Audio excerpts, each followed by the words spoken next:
নমস্কাৰ নিউজ 18 অসমৰ ডিজিটেল পেজত মই নিলোৎপল বৰাই আপোনাক স্বাগতম জনাইছো এটা বিশেষ বাতৰি লৈ আজি আপোনালোকৰ ওচৰলৈ আজি আহিছো আৰু সেই বিশেষ বাতৰিটো হৈছে সামগ্ৰী সমষ্টি বিশেষকৈ সকলোৱে জানে সামগ্ৰী সমষ্টিত 2001 চনৰ পৰা ৰকিবুল হুছেইন বিধায়ক হৈ আছে আৰু বিগত যি কংগ্ৰেছ চৰকাৰৰ কাৰ্যকালত 15 বছৰ প্ৰায় 13 বছৰ মন্ত্ৰী হৈ আছিল এটা সময়ত আনকি ৰাজ্যিক গৃহমন্ত্ৰীৰ যি পদো তেওঁ পাইছিলে তাৰ পিছত যেতিয়া বিজেপি চৰকাৰ আহিলে 2016 চনত 2016 আৰু 2021 দুইবাৰে ৰাজ্যত বিজেপি চৰকাৰ হৈছে যদিও দুইবাৰে কিন্তু সামগ্ৰী সমষ্টিৰ পৰা ৰকিবুল হুছেইনে জয়লাভ কৰিছিলে আৰু তাৰ পিছত 2024 চনৰ যেতিয়া যি লোকসভা নিৰ্বাচনত তেওঁ ধুবুৰী সাংসদ হিচাপে নিৰ্বাচিত হোৱাৰ পিছত সামগ্ৰী সমষ্টি তেওঁ এৰি দিছিলে আৰু সামগ্ৰীৰ উপ নিৰ্বাচনত কিন্তু শোচনীয়ভাৱে বিজেপিৰ হাতত তেওঁৰ পুত্ৰ তানজিল হুছেইন পৰাজিত হৈছিল প্ৰায় 25,000 ভোটত সামগ্ৰীত পৰাজিত হৈছিল তানজিল হুছেইন আৰু ইয়াৰ পিছতেই বৰ্তমান দেখিবলৈ পোৱা গৈছে যে সামগ্ৰী সমষ্টিত এতিয়া কংগ্ৰেছত তানজিল হুছেইনৰ পৰিৱৰ্তে আন প্ৰাৰ্থীক টিকট দিয়াৰ দাবী উঠিছে আমি পুনৰ কৈছো যে 2001 চনৰ পৰা 2021 চনলৈকে যিকেইটা নিৰ্বাচন হ'ল এই নিৰ্বাচনকেইটা 2001 চনত ৰকিবুল হুছেইন যে প্ৰথমবাৰৰ বাবে যেতিয়া প্ৰাৰ্থিত্ব বিচাৰিছিলে সেই সময়ছোৱাত সামগ্ৰীত আন প্ৰাৰ্থীয়ে টিকট বিচাৰিছিলে সেই 2006 চনৰ পৰা যেতিয়া ৰকিবুল হুছেইন যেতিয়া মন্ত্ৰী হ'ল অসম চৰকাৰ প্ৰভাৱশালী মন্ত্ৰী হ'ল তাৰ পিছত সামগ্ৰীত কোনেও টিকট বিচাৰিবলৈ সাহস কৰা নাছিলে 2024 চনৰ যি উপ নিৰ্বাচনত যেতিয়া পৰাজিত হ'ল ৰকিবুল হুছেইনৰ পৰা তানজিল হুছেইন তাৰ পিছতেই সামগ্ৰীত যি বেলেগ আন প্ৰাৰ্থীয়ে টিকট বিচাৰিবলৈ সামগ্ৰী বিভিন্ন ধৰণে ক'বলৈ ল'লে যে তানজিল হুছেইন যোগ্য নহয় আৰু যিহেতু 2026 চনত এতিয়া যিটো নতুন যি বিধানসভা নিৰ্বাচন হ'ব এই নিৰ্বাচন সমষ্টি যি পুনৰ নিৰ্ধাৰণ কৰা হৈছে পুনৰ নিৰ্ধাৰণ কৰা সমষ্টিৰ মতে এইবাৰ নিৰ্বাচন অনুষ্ঠিত হ'ব সেই অনুসৰি সামগ্ৰী সমষ্টি যি পুৰণি সমষ্টি আছিলে তাত যথেষ্ট সংখ্যক সংখ্যাগুৰু ভোট আছিলে হিন্দু ভোট আছিলে কিন্তু বৰ্তমান সামগ্ৰী সমষ্টিত প্ৰায় 90% সংখ্যালঘু ভোট অৰ্থাৎ সামগ্ৰী এতিয়া কংগ্ৰেছৰ বাবে যথেষ্ট সহজ সমষ্টি সমষ্টিত যি সংখ্যাগুৰু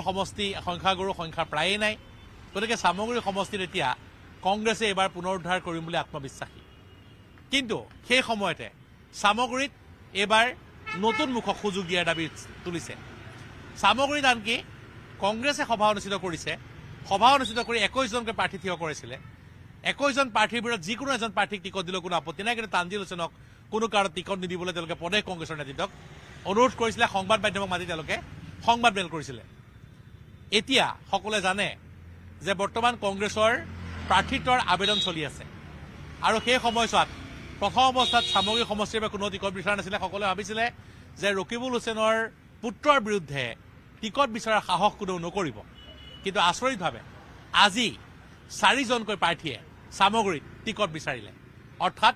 তানজিল হুছেইনৰ সলনি 4 জন প্ৰাৰ্থীক টিকট দিয়াৰ যি বৰ্তমান 4 জন প্ৰাৰ্থীয়ে টিকট বিচাৰিছে আৰু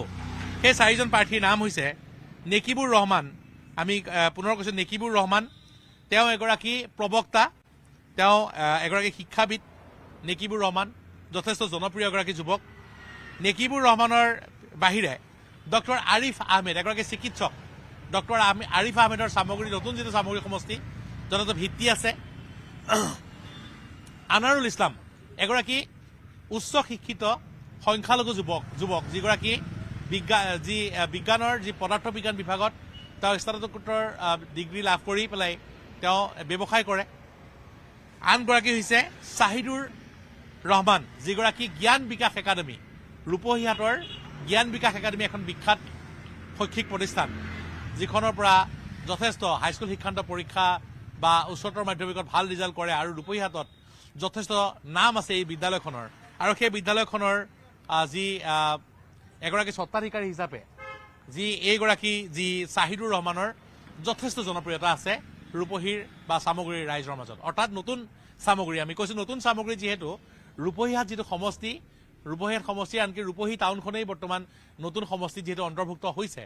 গতিকে এই অঞ্চলটোত নেকিবুৰ ৰহমানেই হওক আৰিফ আহমেদেই হওক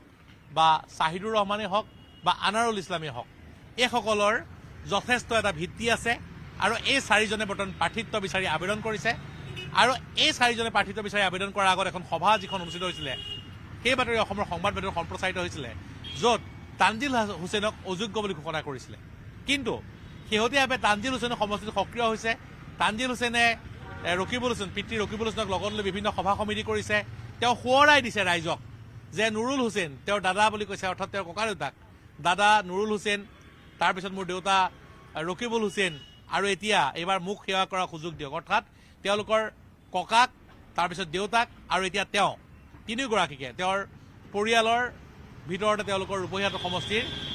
প্ৰতিনিধিত্ব যি সামগ্ৰিক সমষ্টিৰ প্ৰতিনিধিত্ব কৰাৰ সুযোগ দিব লাগে বুলি তেওঁ ৰাইজক আহ্বান জনাইছে এতিয়া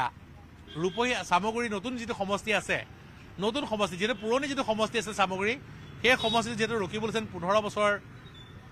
মন্ত্ৰী আছিলে বিধায়ক আছিলে তেওঁ সেই সময়ছোৱাত ৰূপহী সামগ্ৰী সমষ্টিৰ বহু যুৱকক তেওঁ চাকৰি দিয়াৰ কথা নিজে কৈছে বহু মন্ত্ৰী বা বিধায়ক হিচাপে তেওঁৰ সেই সমষ্টিটোৰ বহু লোকৰ সৈতে তেওঁৰ ভাল সম্পৰ্ক এটা আছিলে গতিকে সেই সমষ্টিটোত তেওঁ যথেষ্ট শক্তিশালী আছিলে কিন্তু বৰ্তমান সামগ্ৰী সমষ্টি পুৰণি সামগ্ৰী সমষ্টিৰ যিসমূহ ঠাইত অসমীয়া জনবসতি বেছি বা হিন্দু জনসংখ্যা বেছি সেই সকলো ঠাই কাটি আনি পেলাই বৰ্তমান বহৰমপুৰ সমষ্টিৰ লগত অন্তৰ্ভুক্ত কৰা হ'ল আৰু পুৰণি সামগ্ৰীৰ বহু অঞ্চল কলিয়াবৰলৈ গ'ল গতিকে এতিয়া নতুন সম্পূৰ্ণ সামগ্ৰী সমষ্টিত যিটো বৰ্তমান এইবাৰ 2026 নিৰ্বাচন অনুষ্ঠিত হ'ব সেই সমষ্টিটোত সকলোতে ৰকিবুল হুছেইনৰ প্ৰভাৱ নাইকিয়া সেয়ে তানজিল হুছেইনে ঘৰে ঘৰে বিভিন্ন ঠাইত গৈ পেলাই তেওঁ অনুৰোধ কৰিছে যে তেওঁক প্ৰতিনিধিত্ব কৰাৰ সুযোগ দিব লাগে কিন্তু সেই কথা নতুন সামগ্ৰী সমষ্টিৰ ৰাইজে কিমান মানি লয় সেয়া বৰ্তমান সন্দেহৰ বিষয় আৰু এইবাৰ 2001 চনৰ পিছত 2026 চনৰ নিৰ্বাচনৰ বাবে এইবাৰ দেখিবলৈ পোৱা গৈছে যে সামগ্ৰী সমষ্টিত 4জনকৈ প্ৰাৰ্থীয়ে এইবাৰ তেওঁলোকে আবেদন কৰিছে কংগ্ৰেছৰ টিকট বিচাৰি গতিকে এই কথাই কিন্তু যথেষ্ট চিন্তিত কৰিব ৰকিবুল হুছেইনক বা তানজিল হুছেইনৰ সমৰ্থকসকলক কাৰণ পূৰ্বে যেতিয়া ৰকিবুল হুছেইনে যেতিয়া নিৰ্বাচন আহে তেতিয়া সামগ্ৰী সমষ্টিৰ টিকটক লৈ পেলাই কোনো ধৰণৰ বিবাদ নহয় কোনো ধৰণৰ বিতৰ্ক নহয় নোহোৱাৰে কথা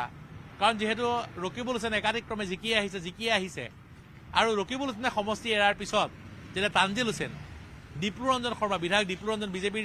দীপ্লুৰঞ্জন শৰ্মাৰ হাতত অতি শোচনীয়ভাৱে পৰাজিত হ'ল তেতিয়া বহু লোকে কিন্তু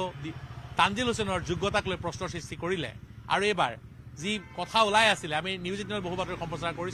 কৰিছিলোঁ আমি কৈছিলোঁ যে এইবাৰ সামগ্ৰীত বহুতে কিন্তু তানজিল হুছেইনৰ বিৰুদ্ধে টিকট বিচাৰিব সেয়া আজি সঁচা প্ৰমাণিত হৈছে নেকিবুৰ ৰহমান আনাৰুল ইছলাম ছাহিদুৰ ৰহমান আৰু ডক্টৰ আৰিফ যি এই কেইগৰাকীয়ে টিকট বিচাৰিছে আৰু তেওঁলোকে ইতিমধ্যে সমষ্টিটোত কুচকাৱাজো কৰিছে গতিকে সামগ্ৰী সমষ্টিত যে এইবাৰ তানজিল হুছেইনৰ বাবে প্ৰাৰ্থিত্ব পোৱাটো বৰ এটা সহজ নহ'ব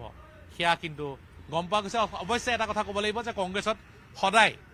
পৰিয়ালতন্ত্ৰক গুৰুত্ব দিয়া হয় তেওঁলোকে কংগ্ৰেছে সদায় পৰিয়ালতন্ত্ৰক গুৰুত্ব দি আহিছে বিভিন্ন দেখিবলৈ পোৱা গৈছে যে আমি যদি চাওঁ বিগত নিৰ্বাচনটো ডক্টৰ নজৰুল ইছলামৰ পৰিৱৰ্তে ডক্টৰ আসিফ নজৰক প্ৰাৰ্থিত্ব দিয়া হৈছে তেওঁৰ পুত্ৰক গতিকে কংগ্ৰেছে সদায় নিজৰ যি পৰিয়ালৰ মাজত সদায় টিকটৰ ধাৰাটো অব্যাহত ৰাখিছে কিন্তু বিভিন্ন গৌৰৱ গগৈ যিটো সভাপতি হৈছে প্ৰদেশ কংগ্ৰেছৰ সভাপতিগৰাকীয়ে কিদৰে তেওঁ চাই তেওঁ পৰিয়ালতন্ত্ৰক গুৰুত্ব দিয়ে নে যোগ্যতাৰ ভিত্তিত তেওঁ টিকট প্ৰদান কৰে সেয়া পৰৱৰ্তী সময়ত গম পোৱা যাব কিন্তু ৰকিবুল হুছেইনৰ যথেষ্ট এটা ভিত্তি আছে কংগ্ৰেছত আনকি অসম প্ৰদেশ কংগ্ৰেছত গৌৰৱ গগৈৰ সমানেই শক্তিশালী বুলি ৰকিবুল হুছেইনক কোৱা হয় গতিকে সেয়ে বিভিন্নজনে কৈছে যে যিয়ে নহওক শেষ মুহূৰ্তত টিকট কিন্তু তানজিল হুছেইনেই আনিব ধন্যবাদ